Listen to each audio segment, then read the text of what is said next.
අයිබෝන් සුබ දවසක් අද දවසේ අපි ජීව විද්‍යා පාඩම් මාලාවේ 9 වන ඒකකය සුද්ධ ජීව විද්‍යාව පිළිබඳ කතා කරන්න තමයි මම මෙතන ආවේ. මම විශාඛා විද්‍යාල බදුල්ල විශාඛා විද්‍යාලයේ ජීව විද්‍යාව විෂය උගන්වන ගුරුවරයා රොෂාන්ත අමරකෝන්.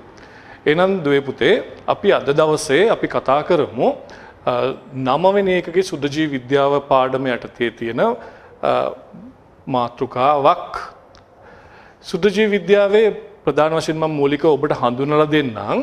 සුද්ධ ජීව විද්‍යාවට අපි කතා කරන පුතේ සුද්ධ ජීවීන්ගේ ස්වභාවය, ඒ වගේම සුද්ධ ජීවී ආකාර, ඒ වගේම මූලික පරීක්ෂණාගාර තාක්ෂණික ශිල්පය, තත්ත්ව පරීක්ෂණ කීපයක් කතා කරන යටතේ කර්මාන්ත කෘෂිකර්මය හා පරිසරය සඳහා සුද්ධ ජීවීන්ගේ භාවිතය, ඒ වගේම පාරිශුද්ධ ජීවීන්ගේ ස්වභාවය, ව්‍යාප්තිය සහ කාර්යභාරය, ඒ වගේම ගුහාශ්‍රිත ජලය හා අපජලය හා අදාළ සුද්ධ ජීවී විද්‍යාව, අපජලය කළමනාකරණය සහ සුද්ධ ජීවීන් හා ආහාර කියන කොටස් ටික.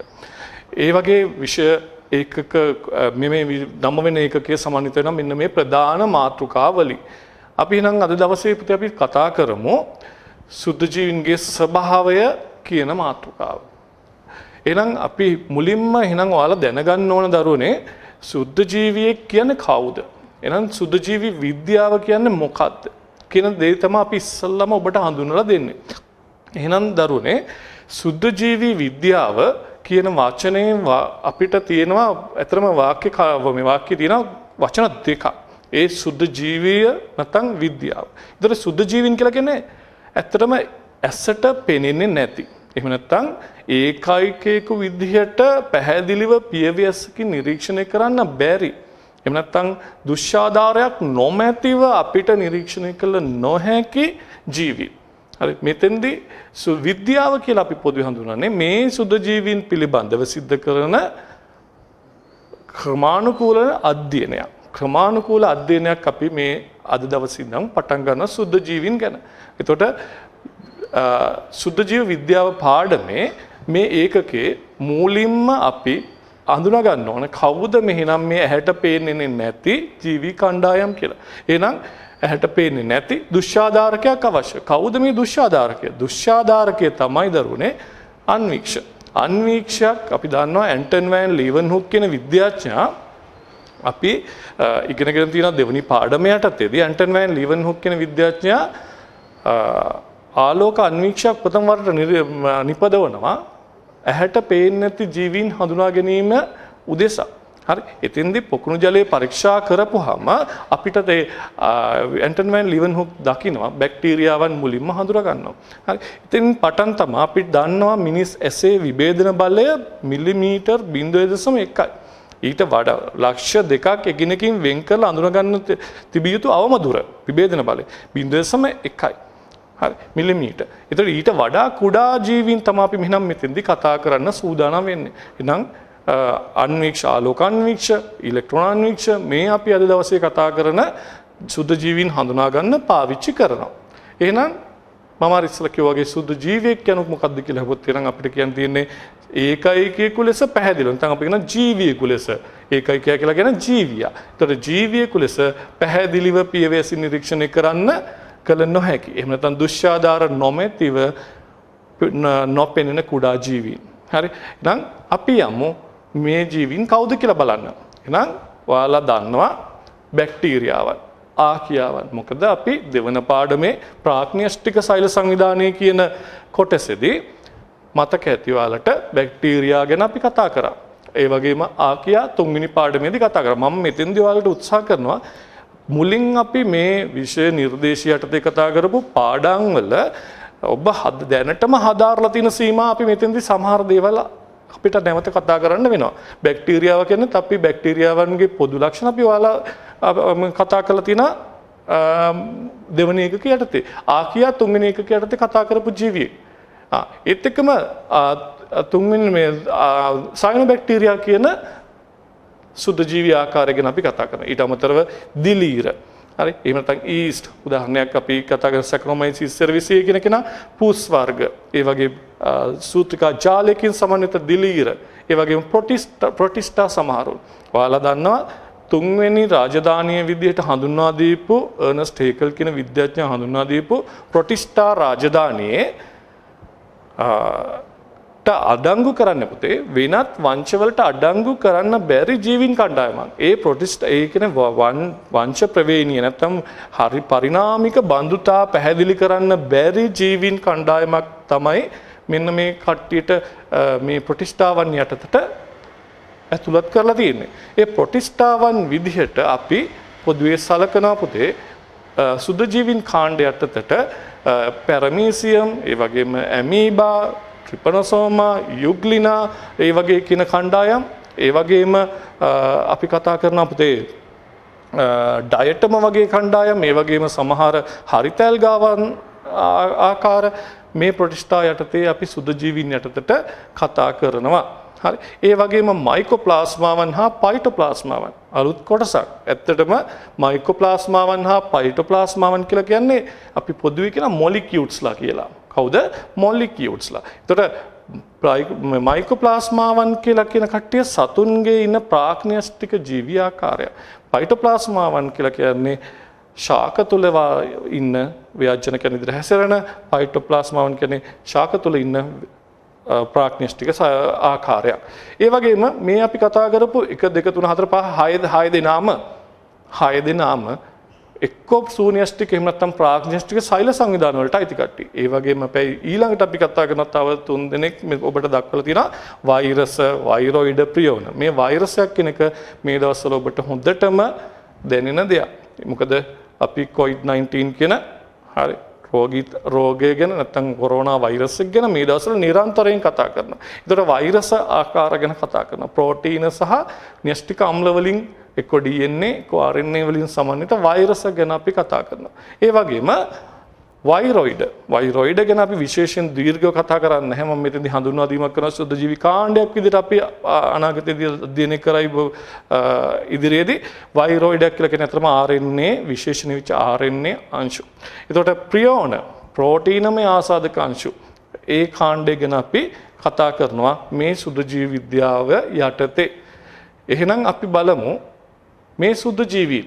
එහෙනම් අපි කියව සුද්ධ ජීවීන් කියලා කියන කට්ටිය පියවි ඇසින් නිරීක්ෂණය කරන්න බැරි කට්ටිය. පියවි ඇසින් නිරීක්ෂණය කරන්න බැරි නම් අපි කියුවා ආලෝක අන්වීක්ෂ, ඉලෙක්ට්‍රෝන අන්වීක්ෂ වගේ අන්වීක්ෂ වලින් නිරීක්ෂණය කරනවා කියලා. එහෙනම් ඒ වගේ නිරීක්ෂණය කරනකොට මිලිමීටර් 0.1කට වඩා මොකද මිනිසාගේ ඇසේ විභේදන බලය 0.1යි. ඊට වඩා කුඩා වෙච්ච ජීවීන් තමයි අපි මේ අධ්‍යයනය කරන්නේ. ඒකට එහෙම අධ්‍යයනය කරනකොට අපිට ඕන වෙනවා මිලිමීටරයට වඩා එයාලා මනින්න ප්‍රමාණය නිරීක්ෂණය කරගන්න, ප්‍රමාණය දක්වන්න ඊට වඩා කුඩා ඒකක. හරි. ඒ කුඩා ඒකක දෙකක් අපි හඳුන්වලා දෙනවා පුතේ. මෙතෙන්දී අපි සුද්ධ ජීව විද්‍යාවේදී අපිට භාවිත කරන්න වෙනවා. එකක් මයික්‍රෝමීටර්, අනික නැනෝමීටර්. මයික්‍රෝමීටර් කියලා කියන්නේ මිලිමීටරයෙන් 1000න් එකක්. නැනෝමීටර් කියලා කියන්නේ මයික්‍රෝමීටරෙන් 1000න් එකක්. එතකොට අන්නේ වගේ කුඩා ඒකක අපි පාවිච්චි කරනවා. ඒකට හේතුව තමයි බැක්ටීරියාවක් ගත්තොත් මයික්‍රෝමීටර් 0.25 අතර වෙන ප්‍රමාණයේ කෙනෙක්. හැබැයි වෛරසයක් ගත්තොත් හරි නැනෝමීටර් 20ත් 300ත් අතර සීමාවේ පරාසයක යන කෙනෙක්. ඒ නිසා ඉතා කුඩා ප්‍රමාණයක ජීවීන් නිසාවෙන් අපි පාවිච්චි කරන පුතේ ඒකක වර්ග දෙකක් නැනෝමීටර් සහ මයික්‍රෝමීටර් කියන දෙන්න. හරි. ඒ වගේම ඔයාලා මතක තියාගන්න මම මෙතෙන්දී ඇතුළත් කරලා තියෙනවා සමහර සුද්ධ ජීවීන් අනිකුත් සුද්ධ ජීවීන්ට වඩා විශාල බැවින් වඩා පහසුවෙන් නිරීක්ෂණය කළ හැකියි. ඒකට හේතුවක් තමයි සමහර අපි සුද්ධ ජීවී කියලා සලකන කණ්ඩායම්. උදාහරණයක් විදිහට අපි කියන්නේ දිලීර කියලා. දිලීර යටතට තමයි අපි ගන්නෙ බිම්ම. නැත්නම් හතු. එතකොට මේ හතු ගත්තොත් අපිට ඒක ගණාවාසයක්, සූත්‍රිකා ජාලයක්. එයාලා අපිට නිරීක්ෂණය කරන්න පුළුවන්. හරි. ඒවා පහසුවෙන් අඳුර ගැනීම හැකියාවක් තියෙනවා. හැබැයි සමහර සුද්ධ ජීවීන් තනියෙන් ඉන්නවා. එතකොට අපිට යාව පියවිසින් නිරීක්ෂණය කරන්න බෑ. හරි. එතකොට අපි එහෙනම් බලමු සුද්ධ ජීවීන්ගේ ස්වභාවය ගැන සලකනකොට පුතේ සුද්ධ ජීවීන් අපි කියනවා සර්වත්‍රිකයි කියලා. නැත්නම් සර්වත්‍රික ස්වභාවය කියන එක. සුද්ධ ජීවීන් අපි මේ වාසය කරන පෘථිවි තලයේ සෑම තැනක වගේම වාසය කරන කණ්ඩායමක්. හරි. ඒකට හේතුව තමයි අපි පෘථිවිය ගත්තොත් එහෙම පෘථුවිය මත තියෙන ජලයේ පෘථුවිය වටා තියෙන වායුගෝලයේ පස්සේ හරි එහෙම නැත්නම් පෘථුවිය මත වෙස්සන ජීවීන්ගේ දේහය මත තුල ඒ කියන තැන්වල වාසය කිරීමක් සිද්ධ කරනවා. හරි එනිසා මතක තියාගන්න පුතේ සුද්ධ ජීවීන් කියලා කියන්නේ හැම තැනම හැම අපිට නම් කරන්න බෑ සුද්ධ ජීවියෙක් නොමැති තැන. හැබැයි අපිට එක අවස්ථාවක අපිට ඕනනම් කියන්න පුළුවන් සුද්ධ ජීවීන් නොමැති තැනක් විදිහට ඕන නම් අපිට හඳුනන්න පුළුවන් අපේ දේහේ නිරෝගී මිනිස්සෙක් නම් මිනිස්යාගේ දේහේ අභ්‍යන්තරය. මොකද අපි කලින් පාඩමක ඉගෙන තියෙන ආරක්ෂක යාන්ත්‍රණ. මේ ආරක්ෂක යාන්ත්‍රණ මගින් අපේ දේහයට ඇතුළු වෙන සුද්ධ ජීවීන් මරනවා. නැත්නම් එයාලා අක්‍රිය කරනවා. ඒ නිසාවෙන් අපිට සුද්ධ ජීවීන්ගෙන් තොර තැනක් විදිහට අපිට ගන්න පුළුවන් ඕන නම් මිනිස් දේහ අභ්‍යන්තරයේ නිරෝගී මිනිස්සෙගේත් මතක තියාගන්න ඕනේ. හරි නැත්නම් එයාලා මේ වගේ සාමාන්‍ය පරිසර මේ කියපු ජලය වාතයේ පස ජීවීන්ගේ බාහිර සහ අභ්‍යන්තර කියපම ඔයාලට හිතනවා මේවා සාමාන්‍ය පරිසර අනිත් ජීවනුත් ඉන්නව නේද කියලා. හරි ඔව් අනිත් ජීවනුත් ඉන්න. හැබැයි මේ සුද්ධ ජීවීන්ගේ විශේෂත්වයක් තියෙන අපි ඊළඟ ස්ලයිඩ් එකකින් කතා කරනවා. මෙයාලාට පුළුවන් පුතේ හරි ආන්තික පරිසර අන්තකාමී පරිසර කියන ඒවට වල පවා ජීවත් වීමේ හැකියාවක් සුද්ධ ජීවීන්ට තියෙනවා. හරි එහෙනම් අපි බැලුවොත් එහෙම මේ මම විශේෂ අවධානයක් දෙනවා පුතේ සුද්ධ ජීවීන්ගේ බාහිර ජීවීන්ගේ බාහිර සහ අභ්‍යන්තර පෘෂ්ඨවල කියන එකට. හේතුව මිනිස් දේහය ගත්තාම පුතේ මිනිස් දේහයේ තියෙන සෛල 10 13 වෙනි බලය. හැබැයි අපේ සුද්ධ ජීවි අපේ දේහේ මත විතරක් ඉන්න මත නැත්නම් තුල ඉන්නවා. මතක තියාගන්න සුද්ධ 10 14 වෙනි බලයක් තරම් සුද්ධ ජීවි ඝනත්වය. අපි වුන්ට කියන ස්වභාවික සුද්ධ ජීවි සමුදායක් කියලා. හරි. ඒතර එහෙනම් අපි එහෙම ඉන්න කාණ්ඩයක් ගැන තමයි මේ ඉගෙන ගන්න ආරම්භ කරන්නේ. එහෙනම් පුතේ අපි යමු මේ සුද්ධ ජීවි. හරි මේ කියන කණ්ඩායම අපි කොහොනේ ජලයේ ඉන්නවා කියලා. එහෙනම් ජලයේ ඉන්නේ ඇයි? ජලයේ ඉන්නකොට සාගර ජලය ගත්තත් මිර්ධ්‍ය ජලාශවල ගත්තත් පුතේ මතක තියාගන්න ඒයාලා ඒව මත ක්‍රියාත්මක වෙනවා අපි දන්න 70ක් තරම් පෘථිවි පෘෂ්ඨයෙන් ආවරණය වෙලා තියෙන ජලය. එතකොට ওই ජලයේ හරි ආහාර දාම ක්‍රියාත්මක වෙන විශාල සංඛ්‍යාවක්. ඒ සාගර ජලය ප්‍රධානයි. මිරිදීට අමතරව. හරි. ඒතර මේ කියන පරිසරවල පවා සුද්ධ ජීවීන් හොඳින් වාසය කරනවා. ඒතර ඒ වගේම ආහාර දාම වල මූලික පදනමක් වෙනවා එක්කෝ ප්‍රාග්නිෂ්ඨික වේවා සුනිෂ්ඨික වේවා සුද්ධ ජීවීන් මේ කණ්ඩායම් කියන මේ පරිසර පද්ධතියක් සලකපුවාම ඒ වගේම මේ ඉන්න සමහර සුද්ධ ජීවීන් මතක තියාගන්න පුතේ ප්‍රභා සංශ්ලේෂකයි. ප්‍රභා සංශ්ලේෂකයෝ අපි දන්නවා ඔබ පාරිසරික ජීව විද්‍යාව යටතේදී කතා කරනවා ප්‍රභා සංශ්ලේෂකයන් ආහාර දාමයක ප්‍රාථමික නිෂ්පාදකයන් විදිහට ක්‍රියාත්මක වෙනවා. ඒතකොට ප්‍රාථමික නිෂ්පාදකයන් විදිහට ක්‍රියාත්මක වෙන ප්‍රධාන ජීවි කණ්ඩායමක් තමයි පුතේ කවුද? මේ අපි අද දවසේ කතා කරන්න පටන් ගන්න සුද්ධ ජීවීන් වෙන්න පුළුවන් එතන සයනොබැක්ටීරියා අපි දන්නා සියලුම සයනොබැක්ටීරියාවෝ ප්‍රභා සංශ්ලේෂක සමාජිකයෝ ඒ වගේම ඩයටම ගත්තොත් එහෙම පොදුවේ අපි හරිතල්ගාවන්ගේ ඩෙස්මිඩ කියලා ජාතියක් අපි කතා කරේ ඩෙස්මිඩ වගේ සමහර පොදු කාණ්ඩයක් ගත්තොත් එහෙම ඒකින ඒකසෛලික සුද්ධ ජීවීන් මතක තියාගන්න ප්‍රභා සංශ්ලේෂණ ඒ වගේම හරිත සල්ප බැක්ටීරියා වගේ කණ්ඩායම් ප්‍රාග්න්‍යෂ්ටික ප්‍රභා සංශ්ලේෂකයන් විදිහට ක්‍රියාත්මක වෙනවා. ඒ නිසා ආහාර දාම වල ආරම්භකයන් විදිහට ප්‍රාථමික නිෂ්පාදකයන් විදිහට ක්‍රියාත්මක වෙනවා. මම ඔබට මම පෙන්නලා තියෙන මේ ස්ක්‍රීන් එකේ විවිධ ආහාර දාම වල ක්‍රියාත්මක වීම ඒ වගේම ඒ ආහාර දාම වලට ආරම්භකයන් විදිහට සුද්ධ ජීවීන්ගේ දායකත්වයන් ගැන ඒ වගේම අපි කිව්වා ජලයට අමතරව ඒ ජලය පස එහෙම නැත්නම් වාතය ඔය කියන තැන් හැමතැනම ඉන්න පුළුවන් කියලා අපි කතා කරන්නේ. ඔය තැන් තුනේම ජලය ගත්තත් පසේ ගත්තත් ඒ වගේම වාතය ගත්තත් දායක වෙනවා පුතේ ද්‍රව්‍ය චක්‍රීකරණය කියන ක්‍රියාවලියට. හරිද? ද්‍රව්‍ය චක්‍රීකරණ ක්‍රියාවලියට මේ කියපු ස්ථාන තුන හරහාම පස්ස ජලය වාතය කියන තුන හරහාම ද්‍රව්‍ය චක්‍රීකරණය අපි ගත්තොත් එහෙම නයිට්‍රජන් චක්‍රය, කාබන් චක්‍රය, ෆොස්ෆරස් චක්‍රය වගේ චක්‍ර ක්‍රියාත්මක වීමේදී මේ අපි කතා කරන සුද්ධ ජීවීන්ගේ විශේෂ දායකත්වයක් තියෙනවා. ඒ නිසා මතක තියාගන්න සුද්ධ ජීවීන් අධ්‍යයනය අතිශය වැදගත් වෙනවා. මොකද ස්වභාවික පරිසර පද්ධතිය සමතුලිතව තියෙන්න මෙයාලා අතිශය විශාල වෙච්ච කාර්යභාරයක් කරනවා. එනිසා වලට මේ දර රූප සටහනෙමුත් ඔබට බලා ගන්න පුළුවන් සුද්ධ ජීවීන්ගේ මූලද්‍රව්‍ය ලබා ගැනීම මූලද්‍රව්‍ය කියන්නේ නිදහස් කිරීම උදාහරණයක් විදිහට අපි ගත්තොත් එimhe කාබන් ඩයොක්සයිඩ් ප්‍රභා සංශ්ලේෂණයට පාවිච්චි කරන්න පුළුවන් ප්‍රභාසංශික ශුද්ධ ජීවී. ඒ වගේම එයා වියෝජනයට දායක වෙලා ඒ කාබනික සංයෝග වලින් කාබන් ඩයොක්සයිඩ් නැවත වායු වලට නිදහස් කරන්න පුළුවන්.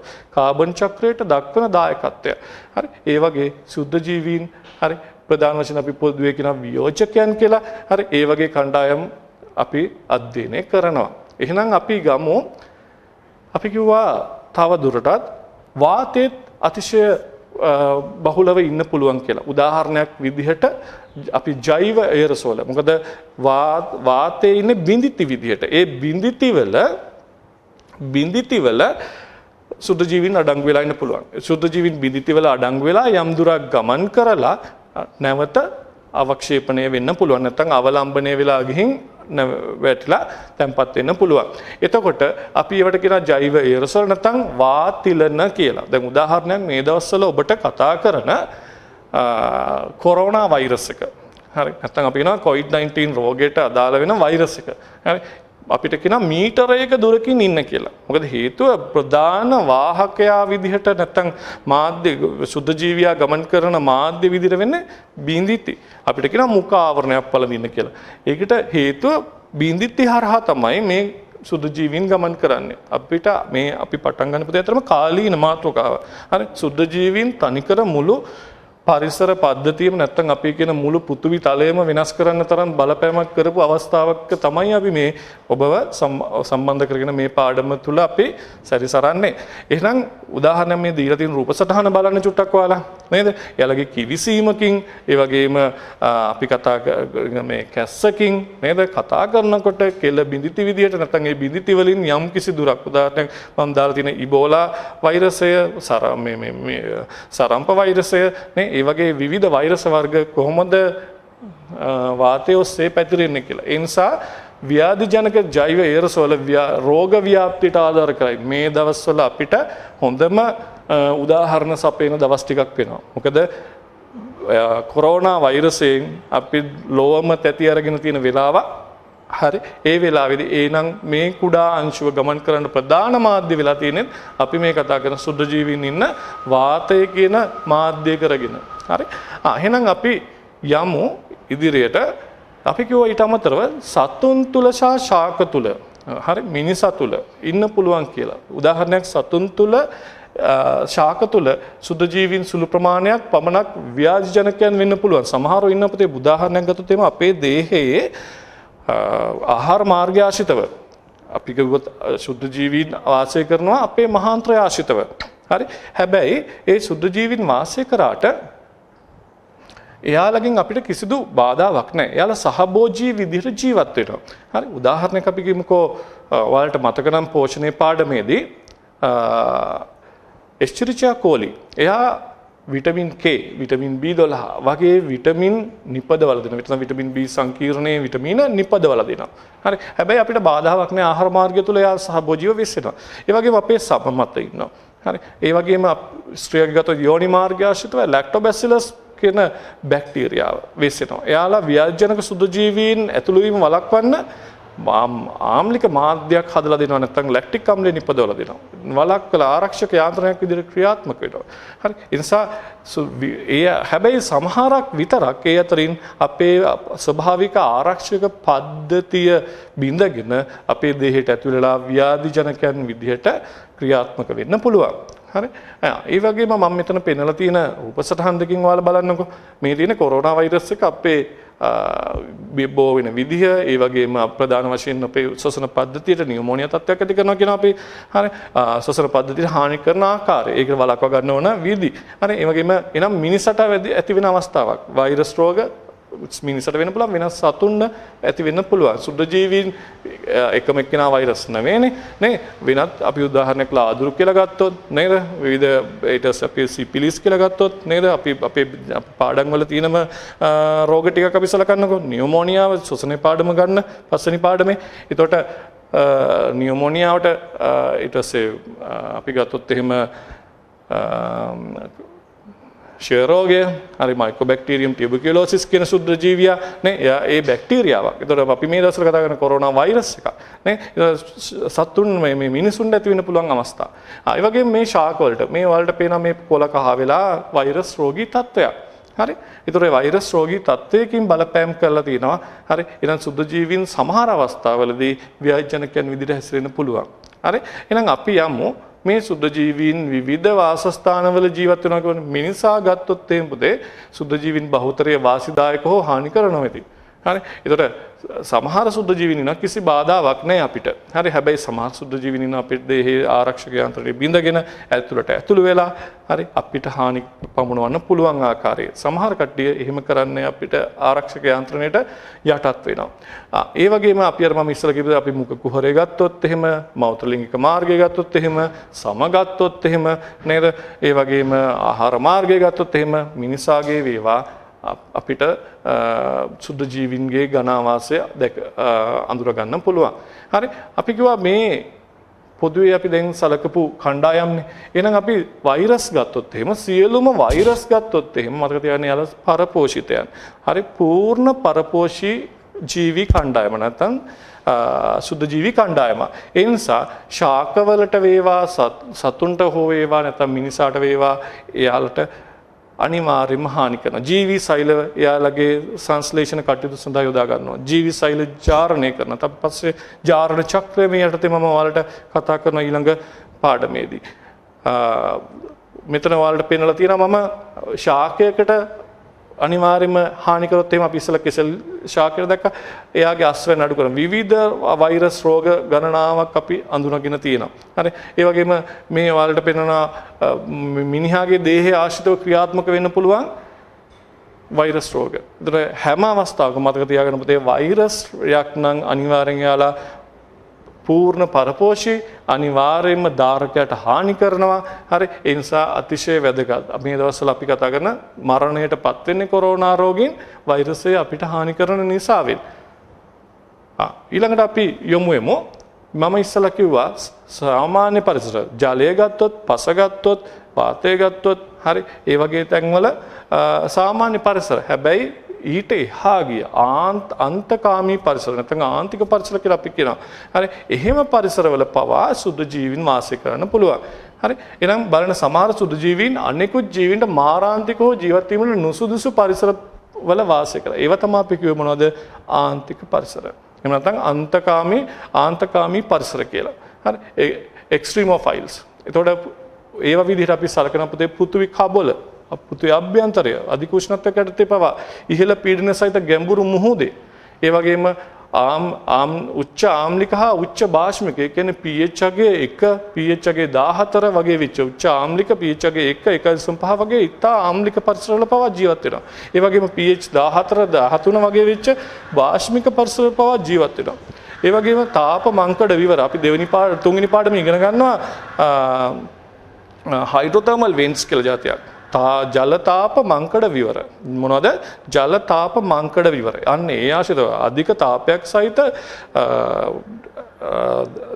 සහිතව ජල කඳක් විදාරණය වෙනවා. අන්න ඒ තැන් ඒ ජල තාප මංකඩ විවර හරි පුමුදු පත්ලවල් වල එහෙම ක්‍රියාත්මක කරන අවස්ථා මේවා. හරි. අන්න ඒ තැන්වල පවා සුද්ධ ජීවීන් වාසය ජීවේ බිහි වුණා කියලා අපි සලකන්නේ එක තැනක් ජල තාප මංකඩ විවරනේ නේද?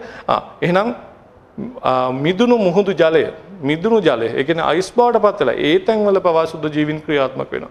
හරි. ඒ වගේම නිර්වායු තත්ත්ව දරන ස්ථානවල පවා හමු වෙනවා. නිර්වායු තත්ත්ව දැන් උදාහරණයක් ඔයාලා ගමුකෝ පුතේ අපි ගෙදර තියෙන ෆ්‍රිජ් එකේ. එයාගේ ඩීප් ෆ්‍රීසර් එකට අපි දානවා ඊට මස් හරි මාළු හරි නේ. හැබැයි අපි ටික දවසක් යනවා. හැබැයි අපි ටික දවසක් තැම්පත් කරලා තියෙන ප්‍රශ්නයක් නැහැ. නරක වෙන්නේ නැහැ. හැබැයි හැමදාම තියන්න පුළුවන්ද? බෑ. මොකද හේතුව මේ ආන්තකාමී සුද්ධ ජීවීන්ගේ ක්‍රියාකාරීත්වය කියන්නේ සීතල යටතේ අධික මිදුණු තත්ත්වයක් යටතේ පවා ක්‍රියාත්මක වෙන්න පුළුවන් සුද්ධ ජීවීන් ඉන්නවා. ඒව තමයි ආන්තකාමී තත්ත්වය. ඒතකොට එයා මගින් මොකද කරන්නේ? අන්න අර මස් ටික යම් කාලයකට පස්සේ හරි. ඒක තමයි අපිට එක්ස්පයරි ඩේට් එක දෙන්නේ. යම් කාලයකට පස්සේ නරක වෙනවා. මේ සුද්ධ ජීවීන්ගේ ක්‍රියාකාරීත්වය නිසා. මම උදාහරණයක් නිර්වායු තත්ත්ව දරන ස්ථානවල හරි ඒ කියන්නේ ගොහුරු මඩ ගොහුරුවක් කියලා තන්නකො ගොහුරු පරිසරය හරි ඒතකොට ඒ වගේ තැනක පවා හරි විවිධ සුදු ජීවීන් ඔය ආකියා සමාජිකයන් මෙතනොජෙන්ස්ලා කියලා අපි ඉගෙන ගත්තේ තුන්වෙනි පාඩමේ හරි ආකියා සමාජිකයන්ගේ හිම මතක තියාගන්න නිර්වාහිත තත්ත්වයට තීතා හොඳින් ජීවත් වෙන කණ්ඩායමක් විදිහට අපිට සලකන්න පුළුවන් ආන්තකාමී හෝන් වර්ධනය වෙන තත්ත්වවලට අනුව වර්ගීකරණය කරනු ලැබේ හරි මොකද හේතුව මේ බලන්න පුතේ ආන්තකාමී නැත්නම් ආන්තකාමී සුද්ධ ජීවි නැත්නම් එක්ස්ට්‍රීමෝෆයිල්ස්ලා අපි ගත්තොත් එහෙම තාපකාමී කට්ටිය ඉහළ උෂ්ණත්වයටදී හරි ඉහළ උෂ්ණත්වයකට තියෙනවා නම් අපි කට්ටිය කියනවා තාපකාමී කියලා හරි පහළ උෂ්ණත්වයට නම් අපි කියනවා ශීතකාමී කියලා හරි ආම්ලික pH තත්ත්වයටදී කියන්නේ අඩු pH අගයක ජීවත් වෙන්න පුළුවන් නම් අම්ලකාමී වැඩි pH අගයක නම් බාෂ්මකාමී නැත්නම් ක්ෂාරකාමී කියලා කියනවා. හරි. එහෙම නැත්නම් සෝඩියම් ක්ලෝරයිඩ් අධික ලවණතාවයක් යටතේ ජීවත් වෙන්න පුළුවන් නම් ලවණකාමී. ඔයාලා අපි ආහාර පරිරක්ෂණය කියන කොටසදී සුද්ධ ජීවි සහ ආහාර කියලා කොටසක් අපි කිව්වන තියෙනවා කියලා. අන්න එතෙන්දී අපි කතා කරන පොතේ කරවල පරිරක්ෂණය කරන නැත්නම් අපි කරවල විදිහට මාළු පරිරක්ෂණය කරනවා. හරි. එතකොට ලුණු දාලා වියලනවා. එතකොට ලුණු දාපුවාම ජලය එළියට ඇදලා ගන්නවා. ඒ නිසා සුද්ධ ජීවින්ට ජලය ප්‍රමාණවත් නැහැ. ඒ නිසා ක්‍රියා කරන්න බෑ. අමාරුයි සුද්ධ ජීවින් එතන. ඒ වගේම ලවණ මගින් අහිතකර පරිසර තත්ත්ව ඇති කරන සාමාන්‍ය සුද්ධ ජීවින්ට. ඒ නිසා කුණු වෙන්නේ නැහැ. මර්මාළුවා වියලපුවාම ජල මට්ටම එළියට එන ජලය වාෂ්ප වෙලා ඉවත් කරලා දානවා. ඒත් එක්කම හැබැයි කරවල දිගට තියාගන්න බෑ. මේ ලවණකාමී කට්ටියට ඒ කියන තත්ත්ව බලපාන්නේ නැහැ. එයාලා ඒ තත්ත්වයට හොඳින් ජීවත් වෙනවා. ඒ නිසා එයාලා අර ලවණවල ජීවත් වීමේ හැකියාව තියෙනවා. පීඩනකාමී ඉහළ පීඩනයක් තිබ්බොත් එයාට ජීවත් වෙන්න පුළුවන් නම් අපි කියනවා පීඩනකාමී කියලා. හරි. ඒ වගේම අපි ගත්තොත් එහෙම මේ එක එක තත්ත්වනේ ආන්තකාමී තත්ත්වනේ. ඒතකොට මේ සමහර සුද්ධ ජීවීන් ඉන්නවා. මේ එකකට වඩා වැඩි තත්ත්වයකට ජීවත් වෙන්න පුළුවන්. උදාහරණයක් ගැඹුරු මුහුදක් ගත්තොත් එහෙම හරි. එයාට පීඩනයත් වැඩි සමහරට උෂ්ණත්වයේ අඩුවකුත් තියෙනවා නේද? ඒතකොට ඒ තත්ත්වයට ජීවත් වීමේ හැකියාව තියෙනවා. හරි. එතකොට අපි වැඩි ආන්තකාමී පරිසර යටතේ ජීවත් වෙන එකකට වඩා වැඩි සංඛ්‍යාවකට ජීවත් වෙන කණ්ඩායමුත් අපිට සලකලා බලනවා. හරි. එහෙනම් අද අපි ඔන්න මම මූලික හැඳින්වීමක් කරා අපි කතා කරන්නේ සුද්ධ ජීවීන්ගේ සර්වත්‍රික ව්‍යාප්තිය නැත්නම් සාර්ව ව්‍යාප්තිය කියන එක ගැන පොඩි අදහසක් ඔයාලට මම මේ දුන්නේ. එහෙනම් අපි දැන් යන් සුද්ධ ජීවීන්ගේ අධික වර්ධන වේගය. සුද්ධ ජීවියෙක් ගත්තාම පුතේ එයාගේ ප්‍රමාණය අපි කිව්වනේ මුලින්ම ඇසට පෙනෙන්නේ නැති තරම් නේද කුඩායි. ඒ කිව්වේ මිලිමීටර් 0.1කට වඩා කුඩා කට්ටිය. ඒ නිසා මෙයාලගේ පරිමාව ගත්තාම කුඩායි. පරිමාව කුඩා වෙනකොට ඔයාලා දෙවෙනි පාඩමේ ඉගෙනගෙන තියෙනවා පරිමාව කුඩා වෙනකොට මොකද වෙන්නේ? පෘෂ්ඨික ශේෂ්ත්‍රඵලය වැඩි වෙනවා නේද? පරිමාව කුඩා වෙන්න එයාගේ සාපේක්ෂ පෘෂ්ඨික ශේෂ්ත්‍රඵලය වැඩි වෙනවා. හරි. ඒ නිසා මොකද වෙන්නේ? එයාලගේ ද්‍රව්‍ය හුවමාරු කාර්යක්ෂමතාවය හරි මොකද්ද මං කිව්වේ ද්‍රව්‍ය හුවමාරු කාර්යක්ෂමතාවය වැඩි වෙනවා. ඒ කියන්නේ ද්‍රව්‍ය බාහිර ඉඳලා අවශ්‍ය කරන ද්‍රව්‍ය බාහිරින් ඇතුළට ලබා ගැනීමත් හරි අනවශ්‍ය ද්‍රව්‍ය ඇතුළේ ඉඳලා බාහිරට නිකුත් කිරීමත් පිට කිරීමත් හරි පහසු කරනවා. මොකද පුෂ්ටික ශේෂ්ඨඵලය වැඩිනේ. ඒ නිසා පරිමාවට සාපේක්ෂව අපි මේ කතා කරන්නේ. අපි කියනවා ඒ බෙදීම v නේද? පෘෂ්ඨික ශේෂ්ඨඵලය බෙදීම පරිමාව. ඒ කියන අනුපාතය ගොඩක් ඉහළයි. ඉහළ යනකොට තියෙන වේග විශේෂත්වයක් තමයි අපේ පරිවෘත්තික ශීඝ්‍රතාවය වැඩි වෙනවා. මොකද්ද වෙන්නේ? පරිවෘත්තික ශීඝ්‍රතාවය වැඩි වෙනවා. මේ පරිවෘත්තික ශීඝ්‍රතාවය වැඩි වෙන එකේ වාසියක් තමයි අපේ විවිධ ද්‍රව්‍ය සංශ්ලේෂණ ක්‍රියාවලිය වැඩි. උදාහරණයක් ප්‍රෝටීන සංශ්ලේෂණය වැඩි, න්‍යෂ්ටික අම්ල සංශ්ලේෂණය කිරීමේ වේගය වැඩි, විවිධ වර්ධනයට අවශ්‍ය සාධක සංශ්ලේෂණය කිරීමේ වේගය වැඩි කරගන්න පුළුවන්. හරි. ඒක සුද්ධ ජීවීන් අපි කියවා ගොඩක් වෙලාවට තනි සෛලයක් විදිහට බහුසෛලයක ගොඩක් වෙලාවට කලාතුරකින් හම්බෙන්නේ අපි කියන මේ ඝනාවාස ස්වරූපයෙන් ඉන්නවා කියලා. එතකොට එයාලා වර්ධනය වෙනකොට එයාගේ වර්ධනය වෙලා හරි වේගින් ආපහු මොකද කරන්නේ? ප්‍රජනනය කරගන්නවා. එයාලගේ සෛල විභාජනය වෙනවා කියලා කියන්නේ මොකද්ද? සෛල විභාජනයක් කියලා කියන්නේ අලුත් ජීවියෙක් බිහි කරනවා කියන එක. එතකොට හරි වර්ධන වේගයයි ප්‍රජනක වේගයයි කියන දෙකම ඉහළයි කාගේද? මේ සුද්ධ ජීවින්ගේ. හරි මතක තියාගන්න ඒකට ප්‍රධාන හේතුවක් වෙනවා අර අපි ඉස්සලා කතා කරපු පුෂ්ටික ශ්‍රේෂ්ඨ ඵල බෙදීම පරිමාව කියන අනුපාතය. හරි ඒ වගේම ඒ නිසා ඇති වෙන ද්‍රව්‍ය හුවමාරු කාර්යක්ෂමතාවය. හරි ඒ නිසා සෛල තුළට ගලා යාම අපද්‍රව්‍ය පිටවීමේ නිසාවෙන් පරිවෘත්තීය වේගය වැඩි වීමේ හේතුව. හරි එහෙනම් අපිට දැන අපිට හිතා ගන්න පුළුවන් සුද්ධ ජීවියෙක් ගත්තොත් එහෙම පුතේ මොකද වෙන්නේ වාරෝධන වේගය වැඩි ඒ වගේම ප්‍රජනන වේගය වැඩි. ප්‍රජනන වේගය වැඩි කියලා කියන්නේ තමන්ගේ ගහණය වැඩි කරගන්න ගත වන කාලය ගොඩාක් අඩුයි. අපි කියන ජනන කාලය කියලා. මොකක්ද ඔකට කියන්නේ? ජනන කාලය. ජනන කාලය නැත්නම් ගහණය දෙගුණ කිරීමට ගත වන කාලය ඊටාම අඩුයි. හරි සමහරට විනාඩියකට තරම් විනාඩියකටත් වඩා අඩු වෙන්න පුළුවන්. හරි එතකොට ජනන කාලය අඩු වෙන්න මේ කියන අර අපි කියපු පරිවෘත්තික වේගය වැඩි වෙන එක ප්‍රමාණයෙන් කුඩා නිසා පරිවෘත්තික වේගය වැඩි වීම බලපාලා තියෙනවා. අධික වර්ධනය හා ප්‍රජනනයක් තියෙනවා කියලා අපි සලකනවා. අපි එහෙනම් අද දවසේ තවම කොටසකට යන් සුද්ධ ජීවින්ගේ මේ විවිධත්වය සලකනකොට සුද්ධ ජීවින්ගේ රූපීය පෝෂණ හා කායික විද්‍යාත්මක විවිධත්වය. හරි සුද්ධ ජීවින්ගේ රූපීය විවිධත්වය යටතේ මම මුලින්ම ගන්නවා එක කාණ්ඩයක්. එයා තමයි බැක්ටීරියා. බැක්ටීරියාවන්ගේ විවිධත්වය. බැක්ටීරියාවන් පුතේ අපි ගත්තොත් එමෙන් එයාගේ හැඩය සලකලා බැක්ටීරියාවන්ගේ අපිට පුළුවන් හැඩ තුනක් දැක ගන්න. හරි දණ්ඩාකාර හැඩය කියලා කියනවා. මේ ඔබට මුලින්ම පෙන්වලා තියෙන රූප සටහනේ දණ්ඩාකාර හැඩය. හරි දෙවෙනි එක ගෝලාකාර නැත්නම් කොකුස කියලා කියනවා. ගෝලාකාර හැඩය. ඔබට රූප සටහනේ හොඳින් පේනවා. අර තුන්වෙනි එක සර්පිල නැත්නම් ස්පිරිලුම් කියලා කියනවා. සර්පිල ස්වභාවය. හරි ඔය කියන ප්‍රධාන රූපීය හැඩ තුන අපිට දැක ගන්න පුළුවන් දරුවනේ. හරි එහෙනම් අපි යමු ඊළඟට මේ කොකුස කියන ආකාරය. අපි දැක්කනේ ආකාර තුනක හැඩ මොනවද ඒ හැඩ? කොකුස නැත්නම් ගෝලාකාර, දණ්ඩාකාර එහෙම නැත්නම් බැසිලස් කිව්වා. අනිත් එක ස්පිරිලුම් කියලා කිව්වා නේද? හරි එහෙනම් අපි බලමු මතකයිනේ. එහෙනම් අපි කොකුස බැක්ටීරියාවන්ගේ සකස් වෙන ස්වරූපය. අපි දැන් බැක්ටීරියාවක ගොඩක් කට්ටිය බැක්ටීරියාවන් පුතේ ඒකසෛලිකයන් නැත්නම් ගොඩක් වෙලාට ඉන්නේ ඒකසෛලිකයන් තමයි ඉන්නේ. හැබැයි ඝනාවාස හැදීමේ හැකියාවකුත් තියෙනවා. එහෙනම් අපි මේ සකස් වෙන ආකාරය සලකපුවම කොකුස ආකාර ගණනාවක් තියෙනවා පුතේ. මොනොකොකුස, ඩිප්ලොකොකුස, ස්ට්‍රෙප්ටොකොකුස, ස්ට්‍රැපයිලෝකොකුස, චතුෂ්ක, සාසිනා. චතුෂ්ක වලට අපි ටෙට්‍රාඩ් කියලාත් කියනවා. හරි. එහෙනම් මම රූප සටහනත් එක්ක පෙන්නන මොනොකොකුස. මේ තියෙන්නේ තනි සෛලයක්. විභාජනය වෙන විදිහ මත තමයි මේ වෙන් වෙනවා. විභාජනලා තනියෙන් වෙන් වෙලා යනවා නම් හරි අපි ඊළඟ දවසේ කතා කරමු ඒ සම්බන්ධව වෙන් වෙලා යනවා නම් තනි කොකුසක් විදියට තියෙනවා. ගෝලාකාර තනි කෙනෙක්. හරි. එහෙනම් දෙවෙනි එක කියන ඩිප්ලොකොකුස. දෙකක් විදියට රැඳිලා තියෙනවා. විභාජනය කියන එක රැඳිලා තියෙනවා. හරි. ඊළඟට ස්ට්‍රෙප්ටොකොකුස. මේ දාමයක් වගේ, පබළු මාලයක් වගේ හරියට. හරි. කොකුස ඒවා ගොඩක් එකට බැඳිලා තියෙනවා. ඝනාවාසයක්. ඊට පස්සේ ස්ට්‍රැපයිලොකොකුස. මෙන්න තියෙන අක්‍රමවත් සංවිධානයක් තියෙන ගෝලාකාර කණ්ඩායම් මැද තියෙන කෙනා. හරි. එතකොට ස්ට්‍රැපයිලොකොකුස. හරි. ඊට පස්සේ චතුෂ්ක නැත්නම් ටෙට්‍රාඩ් කියලා කියනවා. හරි. මේ චතුෂ්ක මෙන්න 4 දෙනෙක් ඉන්න අවස්ථාවක්. හරි. මේවා අපි තව සවිස්තරාත්මකව ඊළඟ දවසේ කතා කරනවා. සාසීනා ගණකයක් විදිහට 8 දෙනෙක්. හරි. ගෝලාකාර සෛල 8ක් එකට බැඳිලා තියෙන අවස්ථාවක්.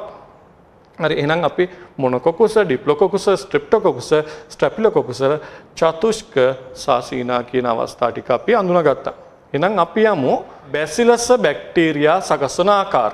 බැසිලස් බැක්ටීරියා සකස් වන ආකාර දෙකක් අපි සලකනවා. එකක් තමයි ඩිප්ලොබැසිලස්. බැසිලස් කිව්වේ දණ්ඩාකාර බැක්ටීරියාවයි. දණ්ඩාකාර බැක්ටීරියාවන් දෙකක් එකට ඉන්න අවස්ථාවක් තමයි ඩිප්ලොබැසිලස් කියලා අපි සලකන්නේ. ඒ වගේම ස්ට්‍රෙප්ටොබැසිලස්. ස්ට්‍රෙප්ටෝ කියලා කියන්නේ දාමයක් වගේ. අපි කිව්වා දිග නූලක් වගේ සංවිධානය වෙන අවස්ථාවක්. එකට බැඳිච්ච දාමයක් හැබැයි දණ්ඩාකාරීව. ඒතකොට ඩිප්ලොබැසිලස් කියන විදිහට සංවිධානය වෙනවා. එහෙනම් අපි ඊළඟට සැලකුවොත් එහෙම පුතේ සංවිධානය සර්පිලාකාර බැක්ටීරියා නැත්නම් ස්පිරිලුම් ආකාර බැක්ටීරියා සකස් වෙන ආකාර තුනක් ගැන අපි සලකනවා දරුවනේ. එහෙනම් කවුද තුන් දෙනා? විබ්‍රියෝ. හරි මේ තියෙන්නේ විබ්‍රියෝ ආකාර කොමාවක් හැඩයට සකස් වෙච්ච විබ්‍රියෝ කියලා කියන්නේ ක්‍රමා එකක් හැඩයට සකස් වෙච්ච බැක්ටීරියාව. ඒ වගේම ස්පිරිලුම්. හරි යම් තරමක් වක්‍ර වෙච්ච හරි දඟර ගෙහිච්ච තරමක් දඟර ගෙහිච්ච කෙනෙක් තමයි අපි කියන්නේ ස්පිරුලුම් කියලා.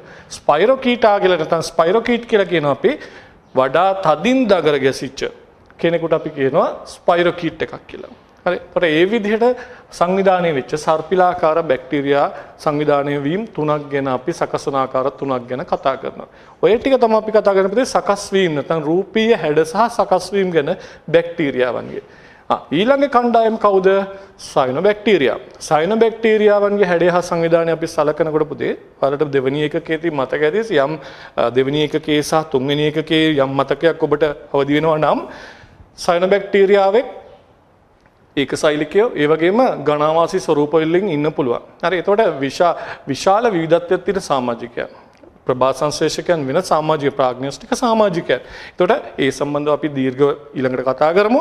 මම අද දවසේදී විවිධත්වය ගැන තරක් සලකන නිසා මෙයාලගේ ගත්තොත් අපිට ඒකසෛලික සමාජිකයන් ඇනසිස්ටිස් වගේ කට්ටිය ඉන්න අපිට උදාහරණ මතක තියාගන්න ඕනේ නැහැ. ඇනසිස්ටිස් කියන කෙනා ඒකසෛලික සමාජිකයන් ඉන්නවා. ඒ වගේම දිගු බහුසෛලික සූත්‍රිකාමය කට්ටිය ඉන්නවා.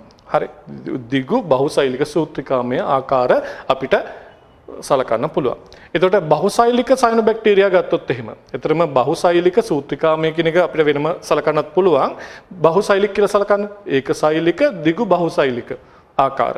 ඒ වගේම බහුසෛලික සයනොබැක්ටීරියා සලකුවොත් එහෙම උදාහරණේ සූත්‍රිකාමය නොවන. කවුද?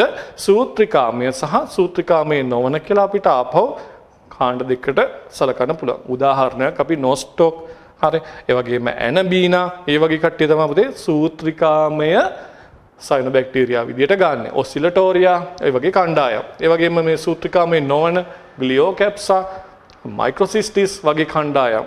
හරි අපි සූත්‍රිකාමය නොවන බැක්ටීරියාවන් සයනොබැක්ටීරියාවන් විදියට සලකනවා. හැබැයි බහුසෛලික. ඒ වගේම සූත්‍රිකාමය ආකාර කට්ටියට දාම ලෙස දිස්වන ආකාර. මම ඔබට ඊළඟ ස්ලයිඩ් එකේ පෙන්නන්නම්. සුද්ධ ජීවීන්ගේ සකස් වන ආකාර රූප සටහන් ගණනාවකින් මේ දාම ලෙස දිස්වන නොස්ටොක් ඇනබීනා ඔසිලටෝරියා වගේ කණ්ඩායම් සියල්ල දාම ලෙස දිස්වන ආකාර. හැබැයි මේ සූත්‍රිකාමය නොවන ආකාර ගත්තොත් එහෙම ඔයාලට පහසුවෙන් වෙන් කරගන්න පුළුවන්. සමහර කට්ටිය ගෝලාකාර විදිහට සංවිධානය වෙනවා, සමහර කට්ටිය ඝනාකාර විදිහට සංවිධානය වෙනවා, සමහර කට්ටිය සමචතුරස්‍ර ස්වරූපයට සංවිධානය වෙනවා, සමහර කට්ටිය අසමාකාර අපිට නිශ්චිත හැඩයක් කියන්න බැරි විදිහට සංවිධානය වෙනවා. හරි. එහෙනම් ඔයාලා බලන්නකො මෙන්න මේ රූප සටහන. ඔයාලට පේනව නේද? හරි. මුලින් ඉන්න ටිකක් චතුරස්‍රාකාර ස්වරූපයට සංවිධානය වෙච්ච කට්ටියක්. හරි ගෝලාකාර ස්වරූපයට මේ පහළ සීමාවෙ ඉන්නවා දාම ස්වරූපයට සංවිධානය වෙච්ච කට්ටිය. හරි. එහෙනම් විවිධ මේ ඇත්තම සයනොබැක්ටීරියාවන්. ඒ කියන්නේ අපි අන්වේක්ෂීය රූප සටහන් ගණනාවක් මම මේ ඔබට පෙන්නලා තියෙන්නේ. හරි. මෙතන ශ්‍රවණය කරන කණ්ඩායම් ඉන්න පුළුවන්. ඒ වගේම අහන එකයි දකින්න එකයි දෙකම ඉන්න කට්ටියට මේක යම් අවබෝධයක් ගන්න පුළුවන් පුතේ දකින්න නිසාවෙන්. හැබැයි අහන කට්ටියත් හොඳින් මතක තියාගන්න විවිධ ස්වරූප සයනොබැක්ටීරියා ගත්තාම ඝනාවාසයක් හදනකොට සූත්‍රිකාමය නොවන ආකාරයක් නම් ඒක ගෝලාකාර වෙන්න පුළුවන්, සමචතුරස්‍රාකාර වෙන්න පුළුවන්. හරි. ඒ වගේ විවිධ හැඩ මතකයිනේ. ඝනාකාර වෙන්න පුළුවන්, අසමාකාර වෙන්න පුළුවන්. නේද? ඒ වගේ විවිධ විදිහට සංවිධානය වෙන්න පුළුවන්. සූත්‍රිකාමය කියන එක ඔබට නිකන් හැඟීමක් දෙනවනේ නූලක් වගේ. හරි. සෛල ගණනාවක් නානු ආවරණයකින් ආවරණය වෙලා දිග නූලක් වගේ සංවිධානය වෙලා තියෙනවා. අන්න ඔය එක තමයි අපි සයනොබැක්ටීරියාගේ සෛල සංවිධානයන් කියලා සලකන්නේ. එහෙනම් අපි ඊළඟට ගමු වෛරස වල හැඩය හා සංවිධානය. හරි. වෛරස වල හැඩය සහ සංවිධානය. වෛරස වල හැඩයක් අපි සලකුවොත් එහෙම පුතේ ප්‍රධාන වශයෙන් වෛරසයක් සමන්විත වෙන්නේ. මම ඔයාලට පොඩි දෙයක් සලකන්න.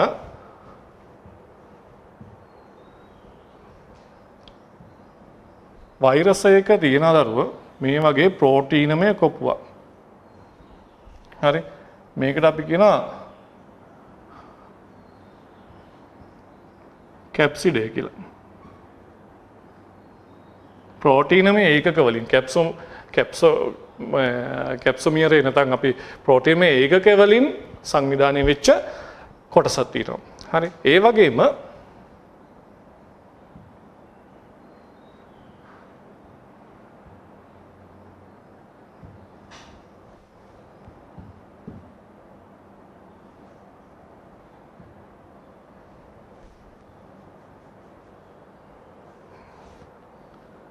මෙතන තියෙනවා DNA හෝ RNA හෝ RNA මතක තියාගන්න අපි කියන පොදුවේ න්‍යෂ්ටික අම්ල කියලා නේද? න්‍යෂ්ටික අම්ල මොනවා හරි වර්ග දෙකෙන් එකක්. දැන් උදාහරණයක් අපි ගත්තොත් එහෙම AIDS වෛරසය ගත්තොත් එහෙම RNA එකක් තියෙන්නේ. හරි. එතකොට සමහර වෛරස් වල සතුන්ගේ වෛරස් වල සමහර ගොඩක් වෙලාවට RNA DNA දෙකම තියෙන පුළුවන් බහුතරයක් DNA තියෙන අවස්ථා තියෙනවා. ශාක වෛරස් වල RNA තියෙන අවස්ථා තියෙනවා. හරි. එතකොට DNA තියෙන අවස්ථා RNA දෙකෙන් එකයි මොනවා හරි තියෙන්නේ. හරි. හැබැයි එහෙම සංවිධානයක් වෙච්ච කෙනෙක්. එතකොට ඔයාලට පේනවා දැන් අපි ඔයාලා දැක්කොත් එහෙම ඔයාලට මතක නම් බැක්ටීරියා භක්ෂක වෛරසය. ඔහොම සංවිධානයක් තියෙනනේ සැටලයිට් එකක් වගේ හරියට. හරි. ඔය වගේ. හරි. ඒතකොට ඒ වගේ සංවිධානයක් එහෙම විවිධ ස්වරූප වලට සංවිධානය. හරි. ඒතකොට ඒත් එක්ක බලනකොට තමා පුතේ අපි සලකන්නේ මෙයාගේ මේ ප්‍රෝටීනමය ආවරණය නැත්නම් කැප්සිඩය සංවිධානය වෙලා තියෙන එයාගේ සැකැස්ම මත අපි වෛරස් ආකාර දෙකක් කතා කරනවා. හරි. එහෙනම් වෛරස් වල ප්‍රෝටීන් කොපුව මගින් ලබා දෙන සමමිතිය පදනම් කරගෙන රූපීය ආකාර දෙකක් තියෙනවා. හරි. මොකක්ද අපහු ගොතෙන් ප්‍රෝටීන කොපුවේ සමමිතිය. හරි.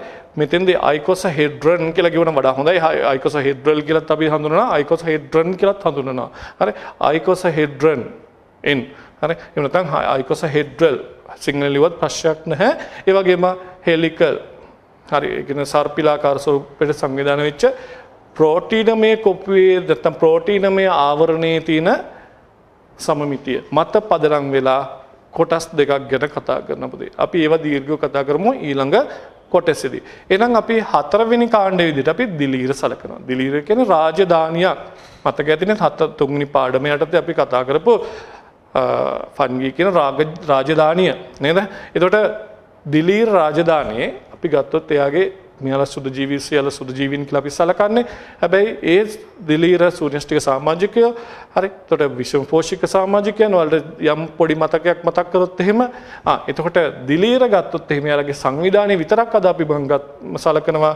එයාලා සමහරව ඒකසෛලිකව ඉන්නවා සමහරව බහුසෛලිකව ඉන්නවා. බහුසෛලික ඒකසෛලිකයන්ට හොඳ උදාහරණයක් තමයි හරි අපේ විවිධ භාවිත තියෙන ඊස්ට් නැත්නම් සැක්‍රොමයිසිස් සෙරවිසියේ කියන සමාජිකයා.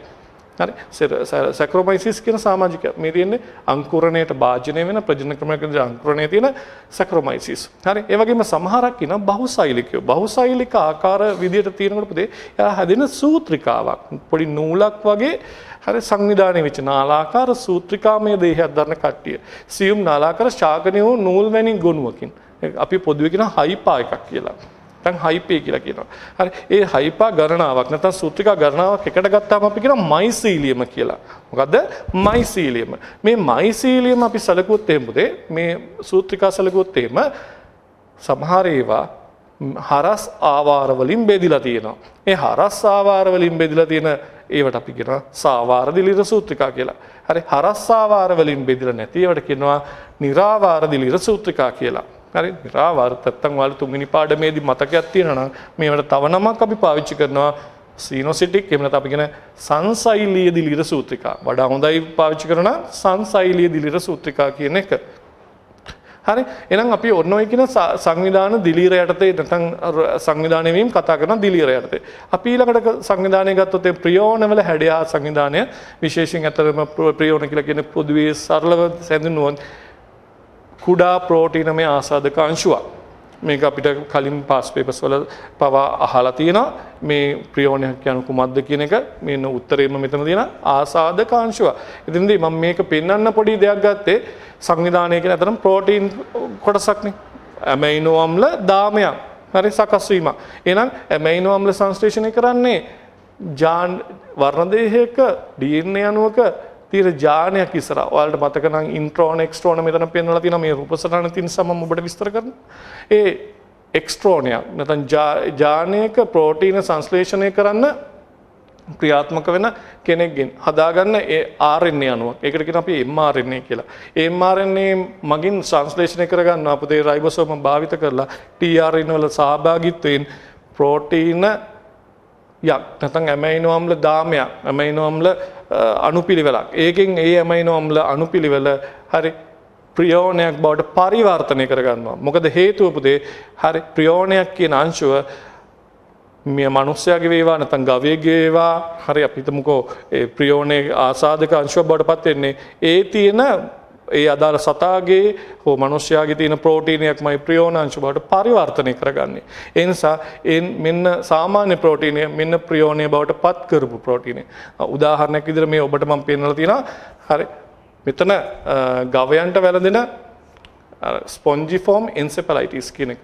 මොලේ ස්පොන්ජිමය ස්වභාවයට පත්වීම කියන එක. සාමාන්‍ය මොලයක් තියෙන අවස්ථාව සහ කුහරමය අවකාශමය බවට පත් වෙලා ප්‍රියෝන මගින් ඇතිවිච්ච අවස්ථාවක්. හරි. ඒකට ඔයාලට දල මතකයක් ගන්න ප්‍රියෝන කියලා කියන්නේ මේ සාමාන්‍ය ප්‍රෝටීනයක්මයි. හැබැයි එයා ආසාදක අංශුවක් බවට පරිවර්තනය කරගත් ආකාරයක්. හරි ප්‍රියෝන.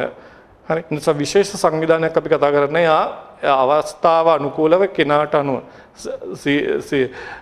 CJD කියලා අපි එක අවස්ථාවක අපි ක්‍රූට්ස්ෆෙල්ඩ් ජාකොබ් කියන රෝගී අවස්ථාව ඒ වගේම ගවයන්ට හැදෙන රෝගී අවස්ථාවක් ගැන අපි කතා කරනවා. හරි. දාලා දහසක් මතක තියාගන්න. ඒ වගේම අපි ඊළඟ කාණ්ඩේ විදිහට අපි කතා කරන පුතේ ප්‍රොටිස්ටාව ප්‍රොටිස්ටා සමාජිකයන් අපි කාණ්ඩගත කරනවා පොදුවේ කතා කරනවා ප්‍රොටෝසෝවාවන් කියලා. හරි ප්‍රොටෝසෝවාවන්ගේ හැඩය හා සංවිධානය සලකපුවාම සමහර ප්‍රොටෝසෝවාවෝ ඉන්න පුතේ මේ ඉන්නේ ඇමීබා කෙනෙක්. හරි ඇමීබාගේ ව්‍යාජ පාද හදනවා එයාගේ බාහිර ව්‍යුහය වෙනස් වෙනවා. ඒතර ඒ වගේ සංවිධානයේ වෙනස් නැත්නම් රූපීය ව්‍යුහය වෙනස් වෙන ආකාරයක් ව්‍යාජ පාද හදන නිසා මේ සපත්තු හඩයක් හැටියට සංවිධානය පැරමීසියම්. ඒතර පැරමීසියම්ගේ ස්වරූපය නේද? ඒ වගේ රූපීය සංවිධානයේ මත ඒකසෛලික සමාජික මේ ඉන්නේ යුග්ලිනා කශිකා යුගලක් තියෙන නේද? විශේෂිත හැඩයක් තියෙන විශාල ගෘහ එකක් තියෙන නේද? ප්‍රොටිස්ටා සමාජිකයන් ඒකසෛලිකයන් අපි එහෙනම් මෙන්න මේ ප්‍රෝටෝසෝවාවන් කියලා අපි පොදුවේ කාණ්ඩගත කරන කට්ටිය. ඒතකොට එයාලගේ ඒකසෛලිකයන් ආකාරය. ඊට අමතරව අපි වර්ගීකරණයේදී කතා කරපු ඩයටම, ඩෙස්මිඩ වගේ ඒ ආකාරات අපිට ඕන සලකන්න පුළුවන්. මෙන්න අපිට මේ පාඩමට අලුතෙන් එකතු වෙච්ච කොටස මොලිකියුටාවන්. නැත්නම් අපි කියන මොලිකියුට්ස්ලා. එතකොට ෆයිටෝප්ලාස්මාවන් සහ මයිකෝප්ලාස්මාවන් කියන ආකාර දෙකේ හැඩය සහ සංවිධානය අපි සැලකුවොත් එහෙම මොලිකියුටාවන් බහුරූපීය ස්වරූපයක්. ඒ කියන්නේ වෙනස් වෙන ස්වරූපය විවිධ හැඩ දරනවා. නේ මේ තියෙන පුතේ මයිකෝප්ලාස්මාවෙක් ඔබට මේ රූප සටහනේ පෙන්වලා තියෙනවා මයිකෝප්ලාස්මාවෙක්. මතක තියාගන්න මෙයාලා ප්‍රාග්න්‍යෂ්ටි කුඩා ජීවීන් සාමාන්‍ය ප්‍රාග්න්‍යෂ්ටිකයන් වඩා පොඩි වෙනසක් තියෙනවා. ප්‍රාග්න්‍යෂ්ටිකයන් කියපුවම සංවිධානයේ වින්‍යාසයක් නැති. හැබැයි මෙයාගේ තියෙන වෙනස තමයි ප්‍රාග්න්‍යෂ්ටිකයන් අපි කතා කරේ බැක්ටීරියා ආකියා කියන කණ්ඩායම අධිරාජධානි දෙකනේ. ඔය අධිරාජධානි දෙකේ අපි කතා කරනකොට අපි කිසි විදිහක කතා කරන්නේ සෛල බිත්තියක් නැති එක්කෙනෙක් ගැන. මේ මයිකෝප්ලාස්මා ෆයිටෝප්ලාස්මා කියන කණ්ඩායම් වල මතක තියාගන්න තියෙන සෛල බිත්තියක් නොදරන සමාජිකයන්. හරි. ඒතකොට හැබැයි ප්‍රාග්න්‍යෂ්ටික කුඩා ජීවීන් කුඩාම ප්‍රාග්න්‍යෂ්ටික ආකාර මොනවද කියලා අහුවොත් මේ මොලිකියුටාවන්. හරි. ඒතකොට මේ දින ශාක සෛලයක් තුල වාසය කරන අන්වීක්ෂීය රූප සරහන මොලිකියුල්ස්ලා ආකාරය. හරි ෆයිටෝප්ලාස්මාවන්. හරි. ඒතර මෙන්න මේ කියන කණ්ඩායම් දෙක ගැනත් අපි ඊළඟ දවසේ කතා කරනවා. එහෙනම් අද දවසට අපි කතා කරන්නේ පුතේ පළවෙනි මගේ පාඩමේ මුල් කොටස විදිහට සුද්ධ ජීවීන්ගේ ස්වභාවය හඳුන්වා දීමක් මම අද දවසේ සිද්ධ කරා. එහෙනම් ඔබට මේ පාඩම හොඳින් අධ්‍යයනය කරලා හරි හොඳ කිරිසටහනක් හදාගන්න අවස්ථාව සලසගන්න. ඒ වගේම තියෙන එන්න පුළුවන් ප්‍රශ්න මොනවද කියන එක ගැන අදහසක් ඔබ බලන්න කෙටි සටහනක් විදිහට සකස් කරගත්තා ඔබට පෙනෙයි මොනවද මේ වගේ මේ කොටසෙන් අහන්න පුළුවන් කියලා. මම ඊළඟ දවසේදී සුදු ජීවීන් වර්ග ගැන අපි කතා කරපු බැක්ටීරියා, දිලීර, ඊට පස්සේ සයනොබැක්ටීරියා, වෛරස, ප්‍රියෝන, මොලිකියුට්ස්ලා නේද? මේ වගේ කණ්ඩායම් ගැන අපි ඉදිරියේදී කතා කරමු. එහෙනම් ඔබ සැමට සුබ දවසක්.